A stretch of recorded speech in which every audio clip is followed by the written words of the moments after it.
partir do verso 1 até o verso 8. Os irmãos estejam em oração, porque esse aqui é um dos textos complicados aqui, difíceis. Passou muito tempo estudando ele, mas acho que não consegui exaurir ainda totalmente. Então vocês fiquem em espírito de oração. Bem, Romanos 3, a partir do verso 1. Todos encontraram? Romanos 3, a partir do verso 1 até o verso 8. Diz assim a palavra do Senhor.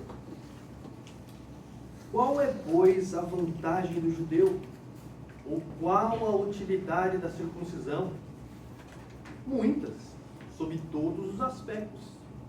Principalmente porque aos judeus foram confiados os oráculos de Deus. E daí? Se alguns não creram, a incredulidade deles virá desfazer a fidelidade de Deus? De maneira nenhuma. Seja Deus verdadeiro e mentiroso todo homem, segundo está escrito, para seres justificados nas tuas palavras e venha a vencer quando fores julgado. Mas se a nossa injustiça traz a lume a justiça de Deus, que diremos? Porventura será Deus injusto por aplicar a sua ira? Fala como homem. Certo que não. Do contrário, como julgará Deus o mundo? E se por causa da minha mentira fica em relevo a verdade de Deus para a sua glória, por que sou eu ainda condenado como pecador? E por que não dizemos como alguns caluniosamente afirmam que o fazemos? Pratiquemos males para que venham bens. A condenação desses é justa. Amém? Baixa sua cabeça, vamos lá. Senhor nosso Deus, teu povo se reúne para te louvar e te agradecer, te buscar, ó Pai, e ouvir a tua santa palavra nesta noite. Nós pedimos encarecidamente, ó Pai, pelo teu Espírito, que o Senhor possa falar conosco, mediante a tua santa palavra, que o Senhor possa enviar teu Espírito e abrir nossa mente, ó Pai, para entendermos um pouco mais da tua sagrada Escritura. Em nome de Jesus nós te pedimos e te agradecemos. Amém. Deixa eu Amém, irmãos. Então a gente vai dar continuidade ao nosso estudo na Epístola de Paulo aos Romanos. E para o estudo de hoje, eu quero dar um panorama aqui um pouquinho aqui, para vocês entenderem esses versículos aqui, como eu falei, são versículos um pouquinho complicados para a gente entender. Se você já leu aí, está cheio de perguntas aí, objeções e falas. Por que Paulo disse isso daí? Mas antes da gente entrar, eu vou falar um pouquinho sobre cosmovisão. Eu não sei se os irmãos têm ouvido os áudios que eu tenho mandado no grupo a respeito da escola o discipulado que nós temos feito aos domingos. Né? Ali a gente está tratando de doutrinas centrais da fé cristã, tratando sobre a palavra de Deus, e começamos o estudo sobre a pessoa de Deus, o ser de Deus, né? A gente fala de teontologia, né? O estudo do ser e da pessoa do Senhor. E, se não me engano, na segunda aula, eu tratei a respeito de cosmovisão, a importância da cosmovisão. Por que ela é importante? Né? Primeiramente, o que é cosmovisão? Cosmovisão é o quê? É a maneira que a gente olha o mundo, é a maneira da gente olhar o mundo. Né? E todos nós temos cosmovisão. E quando essa cosmovisão foi formada em nós? Desde quando a gente nasceu.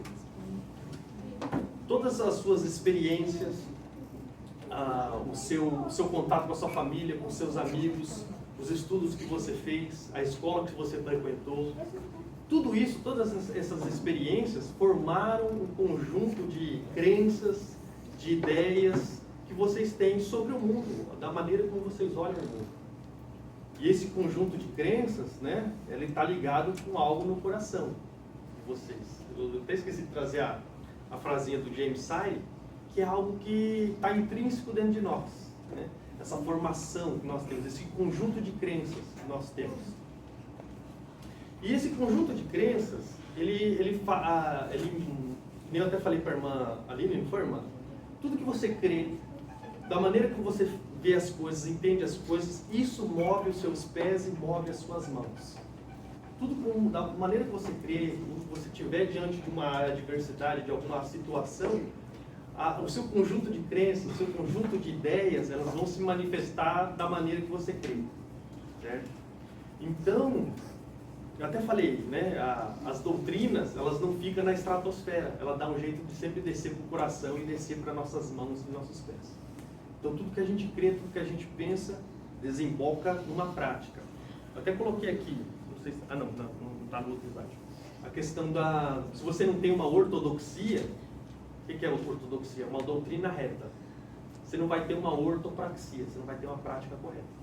Então, aí tem um probleminha aí, né? Se a gente não tem uma doutrina correta, a gente não tem uma prática correta. Tem um livrinho, né, coloquei aqui, Peter Berger, do Céu Sagrado. Ele tem uma frase lá, ele desenvolve a tese das estruturas de plausibilidade. É uma coisa que, não sei se o Hiro leu já, de Carson, a Cristo e a Cultura, né, o Deus Amordaçado, do Dia Carson, ele trata sobre essas coisas de estrutura de plausibilidade. Só que nesse livro, do Céu Sagrado, ele tem essa frasezinha aí nesse livreto: todos os mundos socialmente construídos são intrinsecamente precários. O que ele quer dizer com isso? Como é que a gente explica, né? Tudo que que é precário? Precário é uma coisa que exige manutenção. Que nem a mesa que nós temos aqui. Depois de vamos supor aí uns 20, 30 anos, né, se você não cuidar bem dela, ela vai precisar de manutenção. Isso é uma coisa precária. E Peter Berger, ele também viu isso nessa questão da cosmovisão. Que a cosmovisão também ela é precária, ela exige manutenção. Quando nós não fazemos manutenção nela, entre aspas, né, ela tende a se deteriorar, como qualquer material, né? As ideias também, se você não reafirma ali as ideias, ela tende a se deteriorar. A mesma coisa a gente vê na religião, né? A questão, vamos supor assim, calvinismo e arminianismo. Antigamente prevalecia o calvinismo. Mas com o advento do iluminismo, racionalismo e tal, o pessoal começou a, né, tentar racionalizar a fé. E uma via mais racional é você pensar como um arminiano, porque você quer responder as coisas e você não quer deixar no mistério. Então, se deixou de fazer a manutenção, entre aspas, nessa cosmovisão calvinista, e foi dando vazão, né, vai dando lugar ao arminianismo. Por aí vai.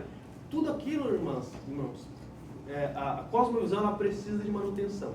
Se a gente não reafirma os pilares centrais, que nem a questão da justificação pela fé, se a gente deixa de dar ênfase a essa doutrina, daqui a 10 anos o pessoal vai pensar que vai desembocar em salvação por obras. Isso aconteceu na igreja brasileira, né? Às vezes é difícil você ouvir da boca de crentes falar da justificação mediante a fé somente, né?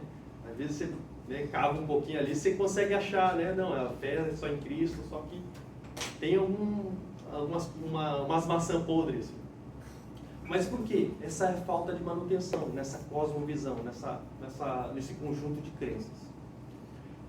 E por que eu estou falando isso? A questão que eu estou falando isso, né, que nem sem uma ortodoxia não haverá ortopraxia, o entendimento errado conduz a práticas e atitudes erradas. Vocês já viram falar do judaísmo do segundo templo? Já ouviram? Judaísmo do segundo templo?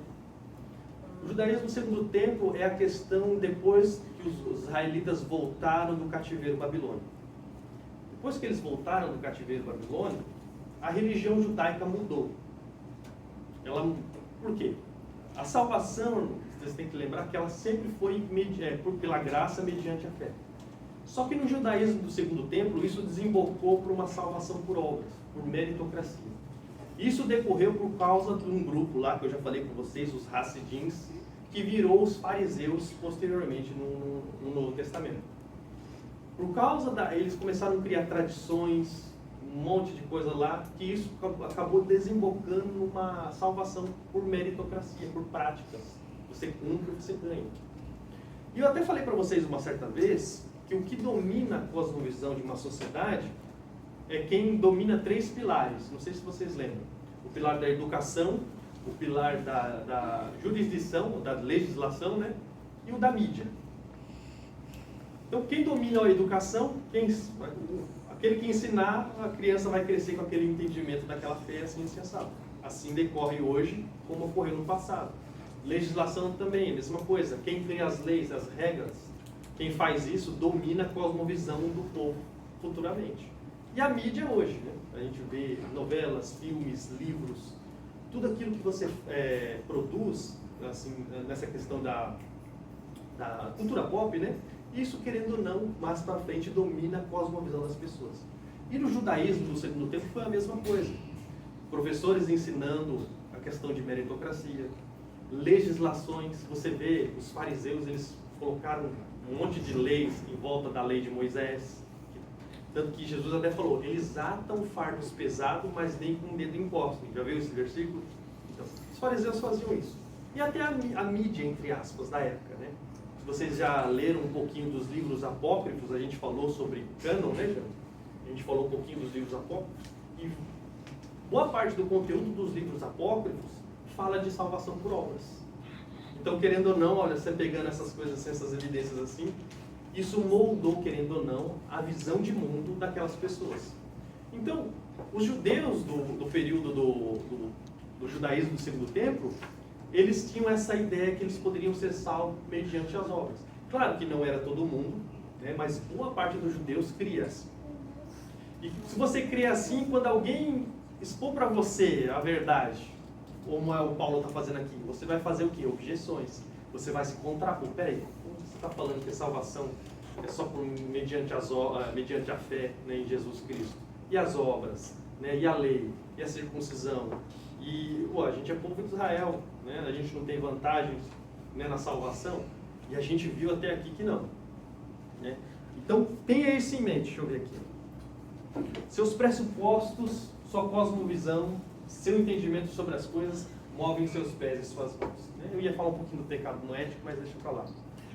E uma ilustração já, para a gente adentrar. Tinha um pastor que ele ouviu de um missionário que trabalhou entre os índios. E ele foi designado para ir ser missionário lá, né? Para ser um pastor lá. Quando ele chegou lá, poxa, os índios já eram evangelizados, né? Tinha todo a liturgia ali funcionava praticamente como a nossa, né? Tinha música, cântico e tal, tudo assim. E o pastor falou, poxa, o que eu vim fazer aqui, né? A igreja está pronta, está formada. Só que depois de algum tempo, ele começou a perceber que a prática daqueles índios que tinham sido evangelizados era uma prática totalmente incorreta para com Deus, porque ali prevalecia adultérios, né? O pessoal mentindo, fazendo falcatrua, fazendo um monte de coisa errada. Por quê? Os missionários que vieram antes ensinaram de uma maneira incorreta. Ensinaram de uma maneira errada.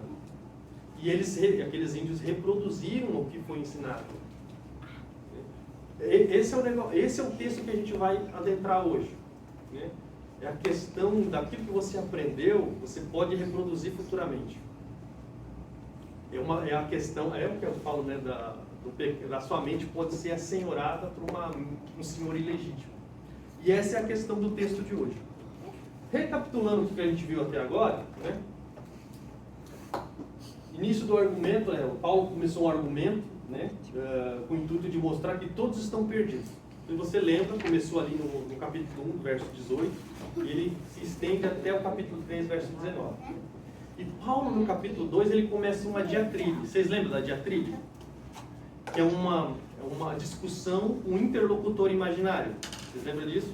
Né? Paulo, para assim, criar uma ilustração na mente daqueles irmãos que estavam vindo, ele criou esse interlocutor imaginário. E ele demonstrou o quê? Que o pagão idólatra está perdido, né, que foi do verso 18 a 32. Ele demonstrou, né, e do verso 2, do capítulo 2, do verso 1 a 16, que o gentil moralista e os religiosos estão perdidos. E o que a gente estudou no estudo anterior, né, no último. Ele demonstrou que os judeus, né, também estão perdidos. Se vocês lembram do texto, né, que a gente leu ali do verso 17 ao verso 29 do capítulo 2, Paulo ele atacou as duas marcas que os judeus tinham, vamos dizer assim, o seu salvo-conduto, né? Eles pensavam que tinham o seu salvo-conduto.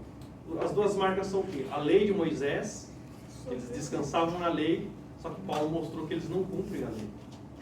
né? Eles pregam que não deve furtar, mas furtam, né? Prega que não deve cometer adultério, mas comete. E Paulo mostrou que eles quebram essa lei.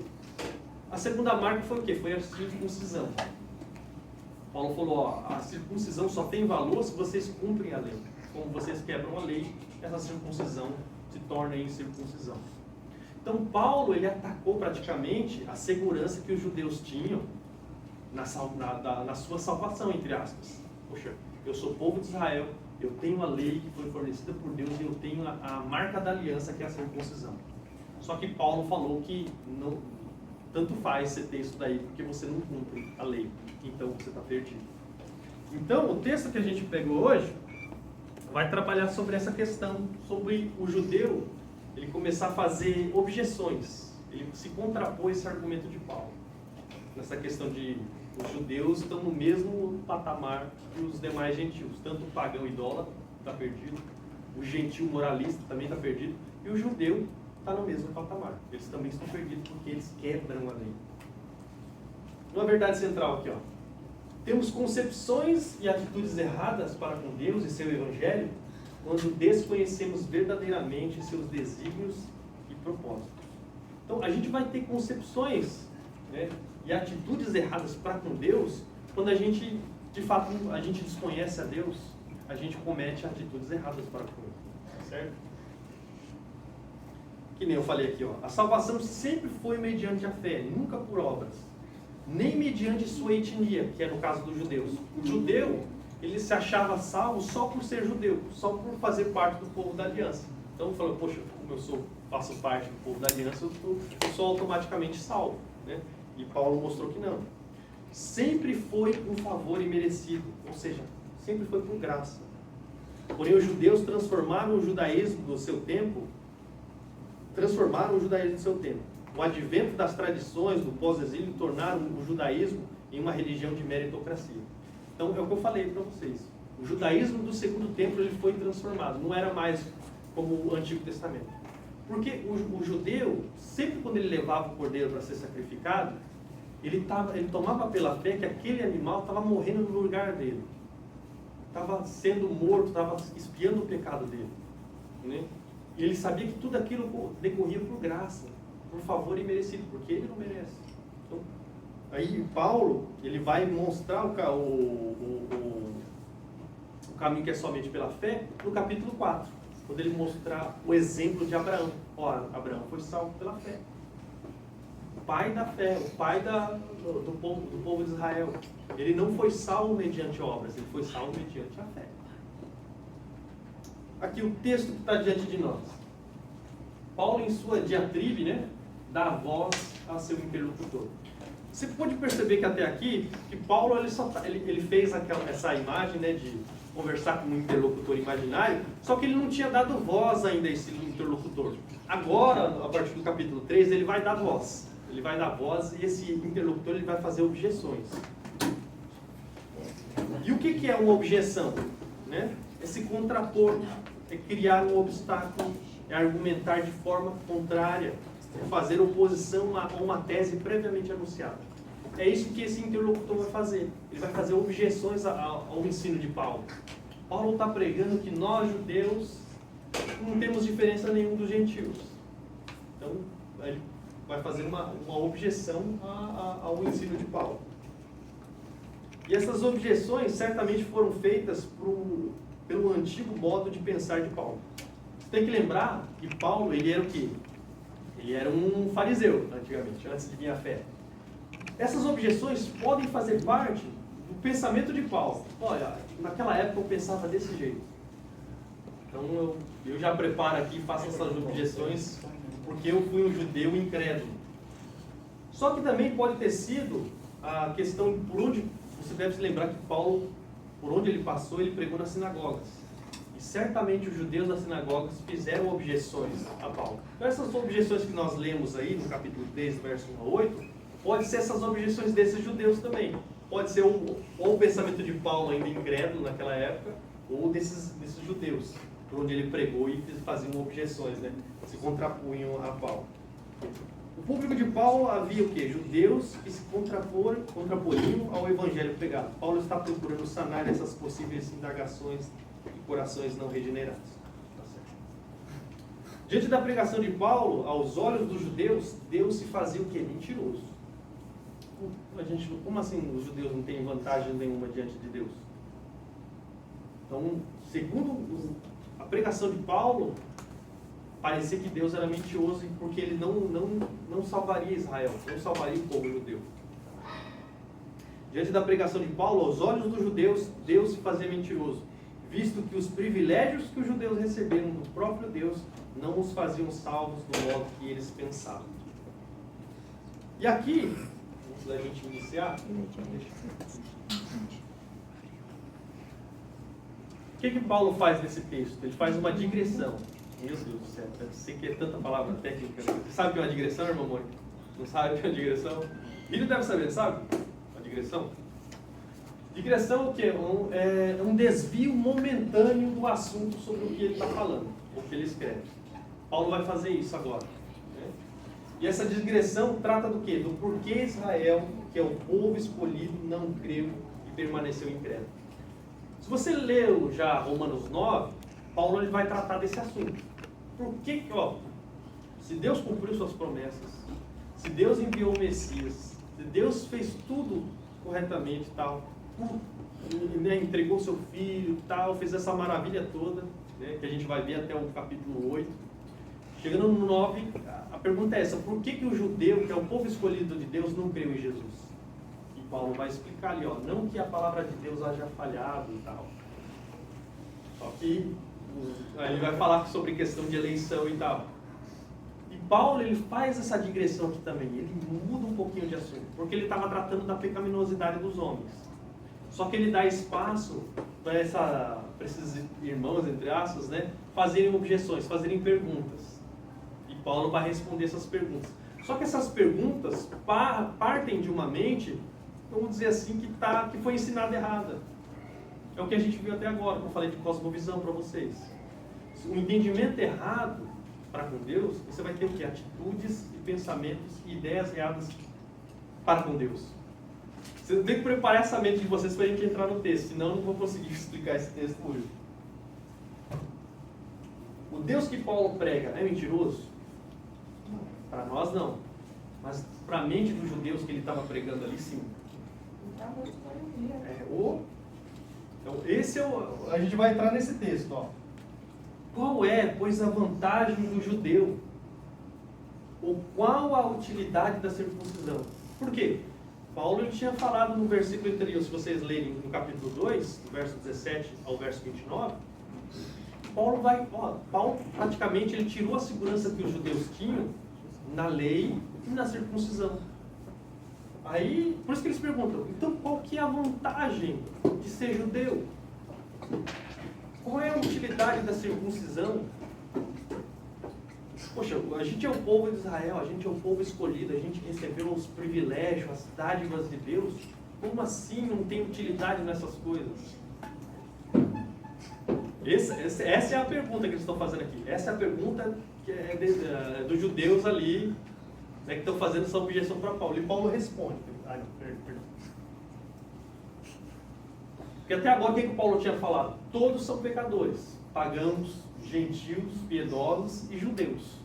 Está todo mundo no mesmo patamar, está todo mundo no mesmo andar. O judeu está no mesmo patamar dos demais homens, pois Deus julga o que? Retamente. A gente viu. Deus não trata com favoritismo. Não importa se você tem uma etnia tal, se você é judeu, se você não é judeu. Se você é um gentil piedoso ou você não é. Deus vai tratar você de igual a todos os homens. Por quê? Porque Deus ele julga o que? Retamente. Segundo a sua reta justiça. Então não tem ninguém que possa se salvar mediante o julgamento de Deus. Deus não vai tratar com diferença. Vai tratar, né?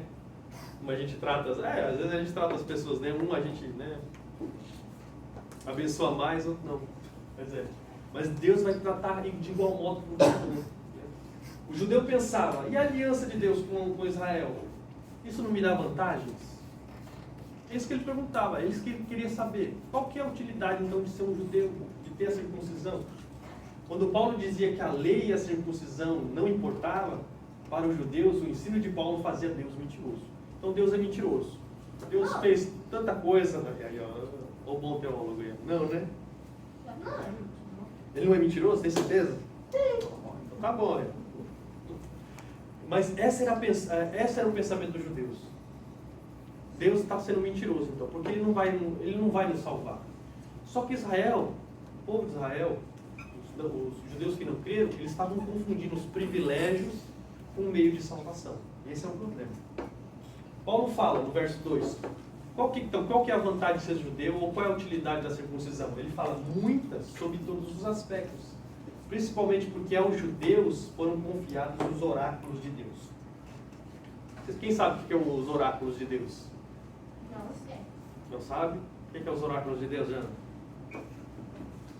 As pessoas que levam a palavra de Deus, que levam o ensinamento. Isso. Os pastores. Falou tudo, a palavra de Deus. Os oráculos de Deus é praticamente, vamos dizer, a Bíblia hebraica.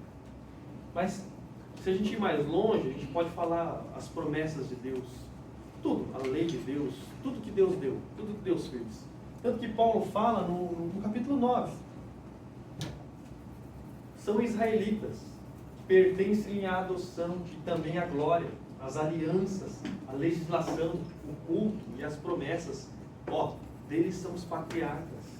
E também deles descende o Cristo, segundo a carne, o qual é sobre todos, Deus bendito para todos sempre. Amém. Então, Israel recebeu vários privilégios. Eles receberam o quê? Adoção. Eles foram adotados, não foram? A glória, as alianças, a legislação. Então, o povo de Israel recebeu inúmeros privilégios. Só que é aquela coisa, o povo de Israel estava confundindo, entre aspas, os privilégios com o meio de salvação. O negócio é que os privilégios, ele traz o quê? Mais responsabilidade. Não sei se vocês lembram que a gente estava tratando no comecinho do capítulo, foi no capítulo 2, se não me engano, que alguns receberam a lei mediante o que é gravado no coração e os outros receberam a lei aonde? Escrita, não foi? Quem é que tem mais responsabilidade? Aquele que recebeu a lei, foi revelada a lei para ele, não foi? Não tem mais responsabilidade? Poxa, Deus te deu a lei aí, ó. Maior responsabilidade é aquele que recebeu os privilégios. Amém.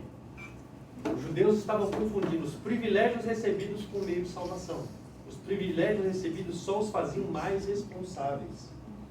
Por exemplo, vou colocar aqui, ó. Imagine um carro, né? Imagine um carrinho azul ali. A pessoa que está dirigindo ele não é da cidade. E ele andando aqui aqui em Porém aqui, ele entra numa rua contramão. Só que ele não sabe, porque ele não é do local e tal. Ele entra nessa rua contramão e lá na frente ele bate o carro. Aí chama a polícia, dá aquele problema. Agora imagine o segundo motorista. Esquece o primeiro. O segundo motorista, ele é da cidade, ele conhece os caminhos. Só que ele sabe que tem um atalho para essa rua contramão. Ele quer encurtar caminho. Ele sabe que não pode, mas ele vai. Chega lá na frente, ele bate. Né? Polícia é acionada e tal. Quem tem maior responsabilidade? Aquele que desconhecia ou aquele que conhecia? Ele conhecia. Ele conhecia a lei, ele conhecia que não podia, e mesmo assim ele fez. Os dois são culpados, mas quem tem maior responsabilidade? O primeiro. É o segundo, olha. Está mais atento que eu, meu Deus. O segundo. Então, porque ele recebeu, ele sabia das consequências, ele sabia que era errado, e assim ele fez. Mesma coisa os judeus. Os judeus receberam o privilégio, a lei, as promessas, tudo. Mas mesmo assim, o quê? Eles tinham uma grande responsabilidade em mãos. Só que o que eles fizeram? Eles transgrediram do mesmo jeito. Então, Se eu não me engano, a Bíblia fala, né? Que, tipo, por exemplo, as pessoas que têm mais conhecimento, por exemplo, um pastor que tem a responsabilidade, Deus vai cobrar maior dele. Isso, maior juízo virá. Opa, aí. Os corriram, ele não quer pregar. Né? A gente tenta engajar ele fica fugindo. Mas é. A própria Bíblia fala que aquele que mais recebeu, mais será cobrado. Esse é o ponto. É por isso que lá em Malaquias, fala que o povo queria o juízo de Deus. Só que o juízo de Deus começa por onde? Primeiro pela própria casa. Né? Por nós, porque nós temos mais conhecimento. Eu estou até lendo, eu gosto muito de literatura. Não sei se vocês já leram a Divina Comédia, vocês já leram? Tem que ler. A Divina Comédia, os primeiros cânticos, fala da descida do inferno, né? Dante vai lá com Virgílio e desce nos 9 círculos do inferno. O primeiro círculo do inferno é o limbo, onde estão os pagãos, os que não creram em Deus. E eles vivem numa penumbra. Né? Eles não sofrem, mas eles vivem numa penumbra. Não, depois, ensina ele depois. Aquele breu em que eles vivem significa uma mente que nunca foi iluminada pelo Evangelho. Só que aí do segundo círculo para baixo, só tem gente que cria em Deus.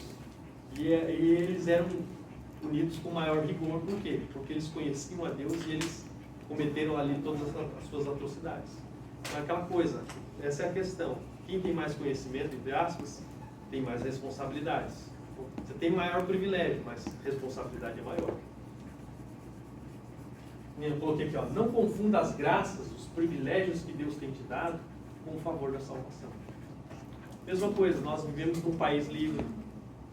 Nós temos oportunidade de estar na presença de Deus, louvar e agradecer o nome de Deus, né? Ou ter boa saúde, ter inúmeros privilégios. Só que a gente nunca pode confundir, Deus está me abençoando mais. Tal. Não. Esse é o ponto, né?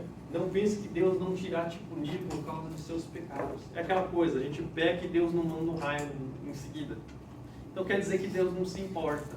Então eu posso continuar fazendo as minhas falcatruas, posso continuar pecando, não tem problema nenhum. O Deus tem dado esse tempo para nós, essa graça, esse privilégio. Por quê? Até coloquei, né? As misericórdias do Senhor são a causa de nós não sermos consumidos, porque as suas misericórdias não têm fim. E até a continuação dos versículos 9 são a cada manhã. Então, a gente nunca pode confundir, né? Deus não se importa com o que eu estou fazendo, né? Entre várias coisas.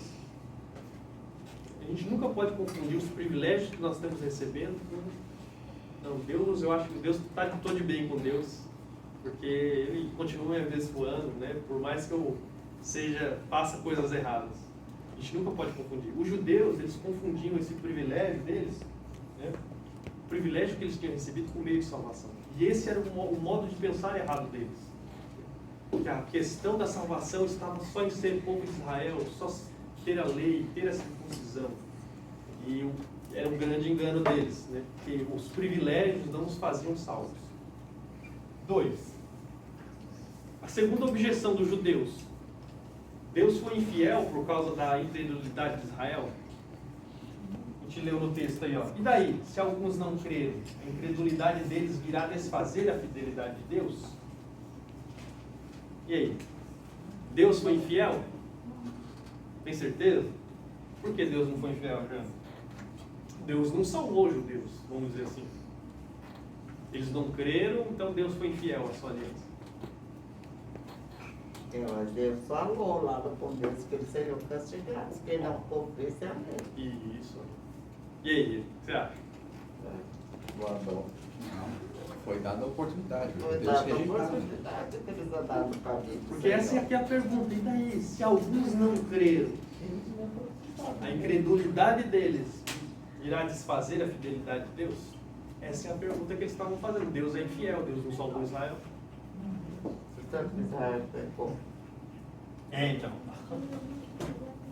Boa parte dos judeus, até que aquele presente momento, tinham rejeitado o Messias. Não creram em sua mensagem. Portanto, os judeus, por se manterem incrédulos e rebeldes à aliança, não estavam sendo salvos. Porém, eles pensavam que, segundo a pregação de Paulo, Deus estava sendo infiel ao povo de Israel por causa da sua infidelidade. Esse é o ponto. Deus não nos salvou. Deus prometeu que nos salvaria. Esse era o pensamento. Mas porque eu fui incrédulo, porque eu não cumpri vamos dizer assim, a aliança. Nem aqui, a gente viu que o judeu ele não cumpriu a lei. Deus fez uma aliança e eles não cumpriram. A questão da circuncisão. A circuncisão só tem valor, né? A gente leu, né? A circuncisão só tem valor se você cumprir a lei. E aí? Só que os judeus quebravam essa lei. Só que eles, lembram, eles colocavam a segurança da sua salvação nessas coisas. Na lei. Israel é o povo de Deus, é o povo eleito, o povo escolhido. Deus, o que a gente leu, nos adotou como filhos, deu a legislação, deu o verdadeiro culto, só nós adoramos o verdadeiro Deus, dentre vários outros benefícios. Só que lembra, eles confundiram os privilégios com o meio de salvação. E aí a questão, muitos lá naquela época foram incrédulos. O Messias veio, Deus cumpriu sua promessa, Deus trouxe o próprio Deus entre eles. Era muito mais fácil eles crerem no Messias do que era tentar muito mais cumprir a fácil. lei. Para nós Só hoje que é o muito que mais aconteceu? Eles fácil. foram incrédulos. Eles rejeitaram o Messias. Por quê? A visão deles, porque Jesus não foi o Messias que eles aguardavam. Muitos falam que eles esperavam um Messias como um guerreiro, que ia libertar eles do jugo de Roma. Só que isso não ocorreu. Então, praticamente, claro. Então, porque Israel foi incrédulo, não creu, então Deus foi infiel. Não, Deus não foi infiel. Paulo fala, de maneira nenhuma. Tem até a palavrinha no grego, megenoito. Já ouviu essa palavra? Não. Megenoito. Então aprende essa palavra aí, ó. Megenoito. A gente podia falar assim, ó, uma expressão nossa, nem que a vagatuça, nem 1 milhão de anos, né? Pega aí tem mais alguma frase aí? Como é que falavam lá em Goiás, lá? Nem que abacatuça. Então, de maneira nenhuma, de jeito nenhum, Deus não foi infiel. Não foi infiel. Seja Deus verdadeiro e mentiroso todo homem, segundo está escrito, para seres justificados nas tuas palavras e vinha vencer quando forem julgados. Ele cita Davi, né? Mesmo que todos os homens eles fossem unânimes em seu pensamento contra Deus, não, todo homem, toda a terra pensasse que não, Deus está errado, Deus ainda estaria certo. Porque Deus, Ele é fiel às suas promessas. Deus, o quê? Ele cumpriu as suas promessas. Deus sempre foi fiel às suas promessas e à sua aliança. E uma coisa interessante, que nem a gente estava falando com a irmã Aline, lembra, irmã Aline? A questão de Oséias. É a mesma coisa que Deus fez no caso aqui de Oséias. Deus mandou Oséias tomar uma esposa. E essa esposa dele era o quê? Uma prostituta. Depois de ter os filhos ali, o que ela fez? Ela se voltou para os amantes dela. E depois que ela estava, né, já na sarjeta, Oséias vai lá e toma ela novamente. Toda a história ali de Oséias, praticamente é o que Deus queria mostrar para Israel. Vocês foram infiéis a mim. Fizeram tudo contra mim, mas eu ainda vos amo. Eu ainda vos trato com amor. É um amor incondicional. O quê? Amor incondicional é o quê, irmã Mônica? A irmã Mônica está pensativa aí. O que é um amor incondicional? O amor sem condições de amor. Isso, Que sem ama condições. com tudo, com todo certo. Isso. O amor de Deus está. A gente não precisa, entre aspas, dar nada a Deus para que Ele nos ama incondicionalmente. Né? É um amor que não quer nada em troca. Deus fez isso com o povo de Israel. Deus amou o povo de Israel. O povo de Israel foi infiel, mas ele continuou fiel. E o que? Ele cumpriu com as suas promessas.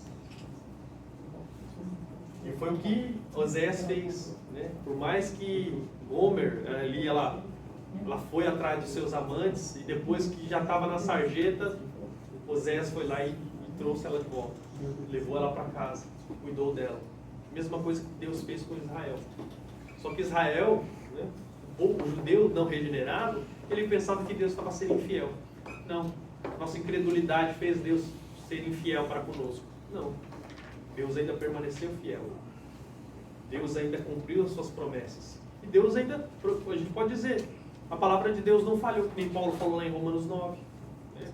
Por quê? Porque nem todos os de Israel são verdadeiramente israelitas. Somente aqueles que são os filhos da promessa. Então, aí é um outro assunto que nós vamos tratar mais para frente. Mas esse é o ponto. Só que os judeus estavam pensando de uma forma totalmente errada para com Deus. Aí eu coloquei aqui, o que você baseia a sua salvação? Em seus méritos próprios? Em seu estado diante de Deus? Ou na promessa de Deus que te justifica e te salva mediante a fé somente? Já ouviram falar de gangorra soteriológica? Não. Nunca ouviu? Você já brincou numa gangorra? Já? Aquela que você senta aqui, você senta aqui, seu irmãozinho senta aqui e vocês ficam fazendo assim, a gangorra. Como é que é o nome dessa gangorra em japonês? Shiso. Shinsu. Shiso. Eu acho que eu já piquei, mas... Entendi. Shiso. Não dá pra me Eu entender. piquei assim. Mas o que eu falo? Que é aquela questão? Não. A questão, vamos dizer assim, né? Pequei, não estou salvo. Deus é infiel, não vai me salvar. Né? Me reconciliei, estou salvo de volta. A Jana sabe bem disso, né? Nós já tratamos bastante disso. Toda vez que eu falei com a Jana, com a irmã não foi, né? Acho que foi até com a irmã Ana também, não foi a irmã? Qualquer pentecostal já brincou nessa hora. Brincou, peguei e não estou salvo mais. Só que eu sempre falei para esses irmãos, aonde você está depositando a sua fé? Sua fé deve estar somente em quê? Na suficiência das obras de Cristo. Em Cristo somente. Eu pequei, Deus vai ser infiel, não vai me salvar. Mas Deus prometeu te salvar. Deus prometeu que pagou todos os seus pecados. Te livrou de todo o mal, de toda a morte, de todo o laço. Você deve depositar sua fé somente nele. E nele somente. E ele prometeu te salvar. Ele prometeu levar seus pecados naquela cruz. Mas tem muitas pessoas que fazem como Israel estava fazendo. Deus é infiel. Porque eu fui infiel. Eu fui incrédulo. Então Deus não vai me salvar. E a gente pode colocar isso nos dias de hoje. Né? Pequei e não estou salvo.